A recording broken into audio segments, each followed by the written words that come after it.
दोस्तों नमस्कार, आप देख रहे हैं अमृत जागरण न्यूज चैनल।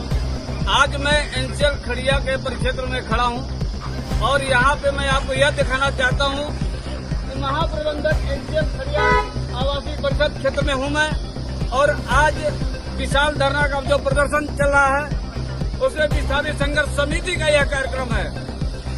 और मैं आपको यह बताना चाहता हूं अपने चैनल के माध्यम से कि आज संघर्ष समिति के कार्यकर्ता बंधु जो कि यहाँ पे पहुंच गए, आज इस कार्यक्रम को सफल बनाने के लिए इन्होंने बात को अगुवाई किया है। नमस्कार, आप देख रहे हैं अमृत जागरण न्यूज चैनल। धन्यवाद। जैसे कि आप देख रहे हैं विशाल धरना प्रदर्शन के विस्थापित संघर्ष समिति के कार्यकर्ता बंधु किस तरीके से अपने रैली दल बल के साथ चल रहे हैं और वो आकर के अभी यहाँ पे अपना जो है कि धरना प्रदर्शन करेंगे। मैं आपको चैनल के माध्यम से दिखा रहा हूँ। नमस्कार, आइए मैं दिखाता हूँ, आगे चलते हैं। संघर्ष समिति के लोग जिस तरीके से चल रहे हैं आपको अपने चैनल के माध्यम से जो लाइव टू लाइव दिखा रहा हूँ, देखने का आप लोगों का प्रयास करें और हमारे चैनल को सब्सक्राइब करें। देश की आवाज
देखिए, मेरा नाम हाजरा बेगम है और मैं अभी वर्तमान में क्षेत्र पंचायत सदस्य हूँ बीडीसी चंदुआर की।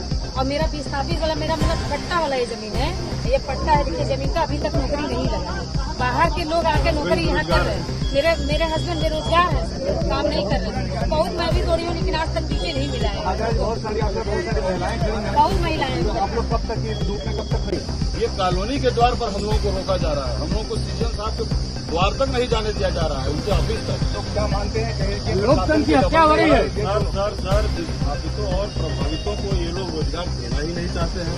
हम लोग मीटिंग करके भी देख लिए, जब हम लोग जो है कि शक्तिनगर इंस्पेक्टर साहब से भी निवेदन किए कि सर हम लोगों की एक वार्ता करा दीजिए। आपसे हाथ जोड़कर निवेदन है। हम लोग सीओ पिपरी अमित कुमार सर के पास भी गए थे, उनके दफ्तर में गए थे। वहां जाके उनसे भी हम लोगों ने निवेदन किया कि सर हम लोग धरना प्रदर्शन जैसा कुछ भी नहीं करना चाहते। हम लोग गरीब आदमी हैं और है इस ग्रुप में। लेकिन सीओ साहब ने भी उन्होंने कहा कि मैं पहल करूंगा, मैं कोशिश करूंगा। इंस्पेक्टर साहब ने भी कहा मैं कोशिश करूंगा। फिर हम लोग एसडीएम दुधीर के पास भी गए, डीएम साहब के पास भी पत्र लिखे, एसपी साहब के पास भी पत्र लिखे, मुख्यमंत्री प्रधानमंत्री को भी पत्र लिखे, सीएमडी को भी पत्र लिखे। सब जगह करने के बाद खड़िया सीएम से भी बात हुआ। तो 27 तारीख को एक बैठक की गई। उस बैठक में एसडीएम साहब आए। एसडीएम साहब के पास हम लोगों ने बड़ी विनम्रता से अपनी सारी बात रखी। लेकिन दुर्भाग्य से एसडीएम साहब ने ना तो विस्थापितों की भर्ती के बारे में बात किया, न ही प्रभावितों के भर्ती के बारे में बात किया, बल्कि उन्होंने ये कहा कि जो विस्थापित और प्रभावित की भर्ती की बात करेगा, जो धरना की बात करेगा, जो उनकी बात को उठाएगा, उस पर मुकदमा लगाया जाएगा। आप कई मुझे लगा 15 लोगों के पास हम लोगों को नोटिस आ भी गया। कल रात से ही सिपाही धरना हुआ नहीं, कल रात से ही जो है नोटिस हम लोगों के पास आ गया है। हम लोग साइन कराने के लिए सिपाही लोग घूम रहे थे गाँव पूरे रात में। कल बिना में सिपाही घूम रहे हैं। ना तो प्रबंधन आ रहा है, न कलिंगा के लोग आ रहे हैं। अब हम लेके प्रशासन चुस्त यहाँ पे कोई बड़ी घटना हो जाती है, जिम्मेदार किसको मानते हैं? कौन जिम्मेदारी लेगा? सर हम लोगों के पास ना तो जमीन है, ना तो खेत है, ना मकान बचा है।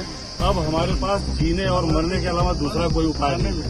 या तो करो या मरो की स्थिति में हम लोग आज आ चुके हैं। हम लोगों को रोजगार दो, हमारे रोजगार को तुम कोटेदारों को बेचोगे, 20-20 आदमियों को, 30-30 आदमियों के 40 किलोमीटर दूर वालों को जो कलिंगा कह रही है, सीजीएम साहब के सामने कह रही है, उसके टेंडर डॉक्यूमेंट का खंडन कर रही है। यह इल्लीगल बात है। ये कह रहा है कि जो 40 किलोमीटर दूर के लोग हैं वो प्रभावित हैं, जिसका घर जो है परियोजना से सटा है वो प्रभावित नहीं है, जिसका मकान जमीन गया है उसको नौकरी नहीं देगा। 40 किलोमीटर दूर वाले को ये कह रहे हैं कि जो है कि और उसको नौकरी दिया जा रहा है।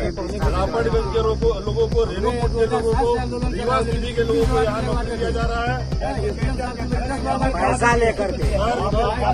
कल के अखबार की एक मीटिंग कई बार हो चुकी है, वार्ता हो चुकी है, लेकिन जब ये सीएमडी वार्ता विफल रही है, किसकी बात मानेंगे? अभी आप लोग की चिंचिवाती डूब गई, ये कब तक कैसे आंदोलन कितना देर करेंगे? सब तक हम लोगों को ये क्यों नहीं दे रहे सीएमडी साहब? ये मान तो हम लोग निकल नहीं करेंगे। जो सीएमडी ऑफिस जाने का है, जो सीएमडी ऑफिस लिख क्या है उसको तो दे। अभी प्रबंधन से किसी तरह का किसी आश्वासन मिला है?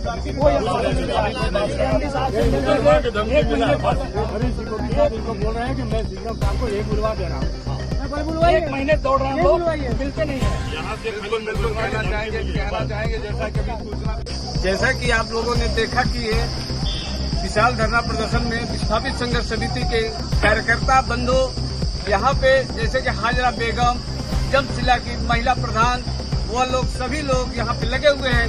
इतनी चिलचिलाती धूप में मैं आपको बता दूं, ऊपर से लेकर के नीचे तक की पसीना चू गई है, लेकिन फिर भी यहाँ पे यहाँ की जनता लगी हुई है, गेट के पास लगी हुई है कि मुझे अंदर जाने दिया जाए। लेकिन अभी तक आश्वासन नहीं मिल पाया है कि मैं गेट के अंदर जाऊंगा कि नहीं जाऊंगा।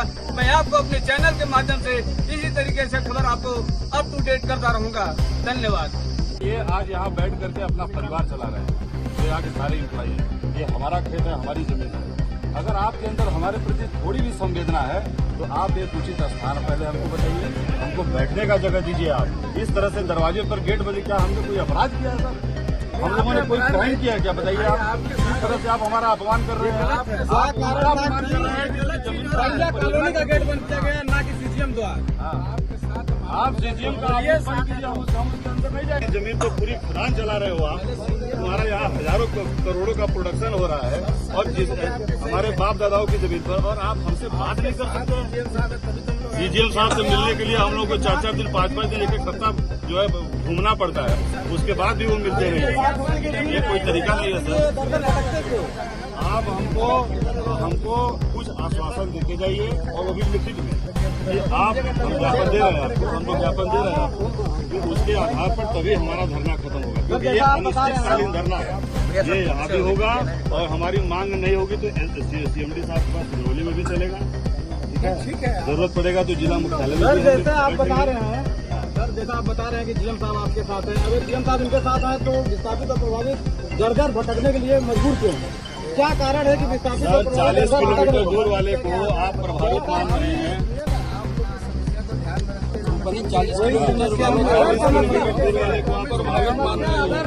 अगर आप समस्या रख रहे हैं सर, अगर आप 40 किलोमीटर दूर से कैसे भटके? कहाँ गए? आप हम लोगों को सीजीएम साहब के ऑफिस हम लोग देखिए, क्योंकि क्या है कि हम लोग घंटा 2 घंटा ऐसे चिंता कर रहे हैं। अगर आप कहेंगे तो हम खड़े रहेंगे। सर आप अगर आपके अंदर जरा भी मानवता सर गेट बंद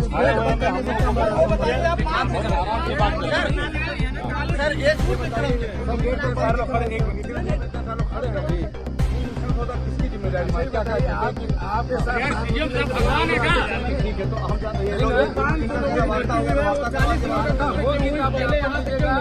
खेत में परियोजना चला रहे हैं, आप जैसा देख सकते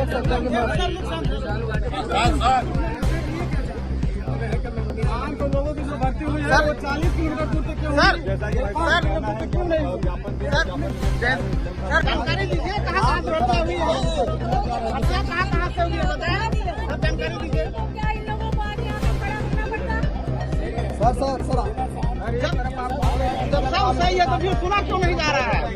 जैसा कि आप देख रहे हैं या गेट न खुलने के कारण यहाँ के विस्थापित लोग हैं वो लोग धरने पर और सड़कों पर बैठ चुके हैं। मैं आपको अपने चैनल के माध्यम से दिखाऊंगा यहाँ के जो विस्थापित लोग हैं वो धरने पर बैठ चुके हैं।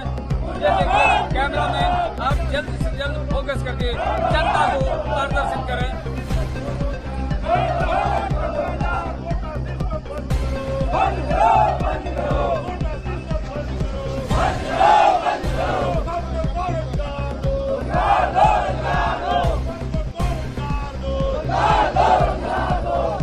इतनी चिलचिलाती धूप में या बैठे यहाँ पे जो सभी विस्थापित कार्यकर्ता, मैं आपको यह बताना चाहता हूँ कि जहाँ एनसीएल का मलबा, एक तो मैं कैमरामैन से कहूँगा एनसीएल का मलबा वहाँ पड़ा हुआ, उसके नीचे कई घर हैं।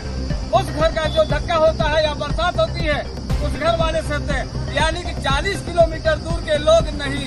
यह कलिंगा के डीएम और जो कि HR हेड का कहना है कि मैं 40 किलोमीटर दूर के लोगों का जो है कि भर्ती किया हूँ, यहाँ के लोगों का नहीं किया हूँ। तो मैं आपको यह बताना चाहता हूँ, यह जो मलबा सामने यहाँ से लेकर के मैं आपको दिखाऊंगा पूरा जो है कि अंतरा तक चले जाइए, इस तरीके का मलबा आपको मिलेगा। और उस मलबे के जस्ट बगल में ही आपको कई मकान मिलेंगे जिसका राख धूल यानी कोयले का धूल, वो इसका धक्का ये लोग जो कि यहाँ का विस्थापित लोग सहते हैं, लेकिन फिर भी यहाँ का शासन प्रशासन को ध्यान नहीं जाता है। यहाँ एनसीएल प्रबंधक का भी ध्यान नहीं जाता है। मुझे बताना यह है कि जो यहाँ पे धूल का उपयोग करते हैं, यहाँ के रहवासी उपयोग करते हैं, यहाँ पानी का जो छिड़काव होता है 3 टाइम 4 टाइम होता है, फिर भी उनकी व्यवस्था इस तरीके से टाइट नहीं हो पाती है। मैं आपको अपने चैनल के माध्यम से दिखाना चाहता हूँ। देश की आवाज सच तक, नमस्कार।